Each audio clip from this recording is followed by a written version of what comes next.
نبی کریم صلی اللہ تعالی علیہ وسلم کو رب کریم نے اس طرح تخلیق فرمایا ہے، جس نے حضور کے چہرے کو دیکھا اس نے بھی سبحان اللہ کہا۔ عزیز دوستو، جس نے چہرہ نور دیکھا اس نے بھی کہا سبحان اللہ، اور جس نے زلف عنبری کو بھی دیکھا اس نے بھی کہا سبحان اللہ، اور جو سرکار کی بارگاہ میں دسترخوان پہ تھوڑی دیر بیٹھا اس نے بھی کہا ماشاء اللہ۔ دیکھنے والے کہا کرتے ہیں اللہ اللہ، یاد آتا ہے خدا دیکھ کے صورت تیری۔ اور جو کامل لوگ تھے انہوں نے تو بات ہی ختم کر دی، وہ کہنے لگے بلغ العلا بکمالہ، بلغ العلا بکمال کمالہ، کشف الدجا بجمال، حسنت جمیع خصالہ، کیونکہ صلو علیہ وآلہ۔ جو بہترین قسم کا حسن تھا نا، بہترین، وہ حسن اللہ نے اپنے محبوب پاک کو عطا فرمایا۔ بہترین بناوٹ، بہترین کمالات۔ صحابہ کرام علیہم رضوان فرماتے ہیں کہ محبوب کریم صلی اللہ علیہ وسلم کے حسن با کمال کا انداز یہ تھا کہ مسکراتے تھے تو پھر بھی کمال ہی بات ہوتی تھی، اور کبھی جلال فرماتے تھے تو پھر بھی کمال ہی بات ہوتی تھی۔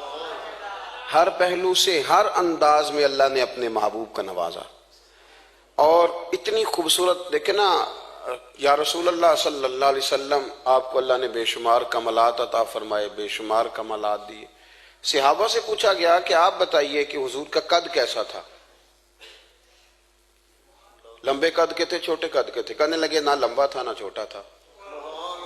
اچھا جی، پھر محسوس کیا ہوتا تھا؟ تو کہنے لگے جب لوگوں کے بیچ چلتے تھے نا سرکار، قد اگرچہ درمیانہ تھا پر جب لوگوں کے بیچ چلتے تھے تو جو لمبے قد والے ہوتے تھے ان سے بھی بڑا قد محسوس ہوتا تھا۔ یہ اللہ نے ان کو اعزاز عطا فرمایا تھا، یہ کمال تھا۔ اور ہر دیکھیں نا، کچھ لوگ نا لباس کی وجہ سے اپنے آپ کو بڑا، ہمارے ہاں تو خیر کہا جاتا ہے لباس شخصیت کا آئینہ دار ہے، پر چلو ضروری تو نہیں نا ہر بات سے اتفاق کیا جائے۔ میں نہیں کرتا اس بات سے اتفاق۔ میرا موقف یہ ہے کہ لباس کہاں آئینہ دار ہوتا ہے، کردار بندے کا آئینہ دار ہوتا ہے، لباس کہاں آئینہ دار ہوتا ہے۔ تو لوگ کچھ کپڑے وپڑے ڈال کے بھی خوبصورت بنتے ہیں، لیکن کچھ ایسے لوگ ہوتے ہیں کہ وہ جو کپڑا ان کے وجود سے لگ جائے وہ کپڑا بھی حسن والا ہو جاتا ہے۔ محبوب کریم سید عالم علیہ السلام سادہ غذا کھاتے تھے، سادہ کپڑا پہنتے تھے، لیکن جو کام حضور نے کیا نا وہ با کمال ہی کیا۔ اس کے اندر عجب سی خوبصورتی تھی، کچھ الگ سا اس کا انداز تھا، اور وہ خود بخود نہ باقی ساری چیزوں سے کام نرالا ہی ہو جاتا تھا، انوکھا ہو جاتا تھا، اور لوگ خود بخود کہہ اٹھتے تھے کہ یہ جو چیز ہم نے دیکھی ہے یہ ہم نے کسی اور مقام پر نہیں دیکھی۔ خود بخود لوگ کہہ اٹھتے تھے۔ اللہ تبارک و تعالیٰ نے نہ کل کمالات اپنے محبوب کو عطا کیے۔ اب ایک یہ ہوتا ہے کہ بندہ بڑا حسین و جمیل ہوتا ہے، بڑا خوبصورت لگتا ہے، وزادار ہوتا ہے، داڑھی شاڑی پگڑی، لیکن کئی دفعہ جب بولتا ہے نا وہ لگتا ہے یار بندہ چہرے سے تو بڑا بھلا لگ رہا تھا، پر یہ نکلا کیا ہے۔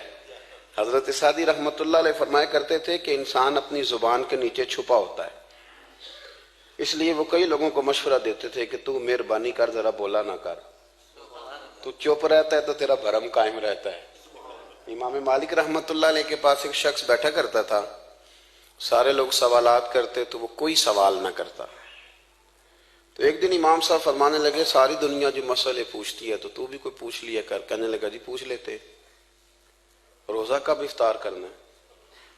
آپ نے فرمایا جب سورج ڈوب جائے۔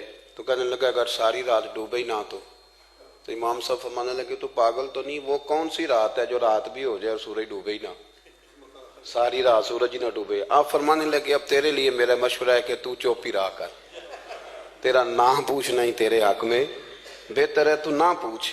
یعنی کچھ لوگ خد و خال کے لحاظ سے بڑے حسین ہوتے ہیں، بڑے حسین، لیکن ان کی جو گفتگو ہوتی ہے نا، گفتگو وہ کوئی معنی خیز نہیں ہوتی، کبھی کبھی کچی بات بھی کر جاتے ہیں، کبھی کبھی وہ اپنے سٹیٹس سے نیچے اتر کے بھی بات کرتے ہیں، ان سے مل کے بات کر کے افسوس ہوتا ہے کہ یار یہی بہتر تھا کہ دور رہتے، چلو ہمارا بھرم تو قائم تھا نا، قریب آ کے کیا ملا، بس کچھ بھی نہیں۔ یہ تو بندہ کھلا ہے تو احساس ہوا ہے کہ نہ ہی ملتے تو زیادہ اچھا تھا، دور رہ کے بھرم اچھا تھا۔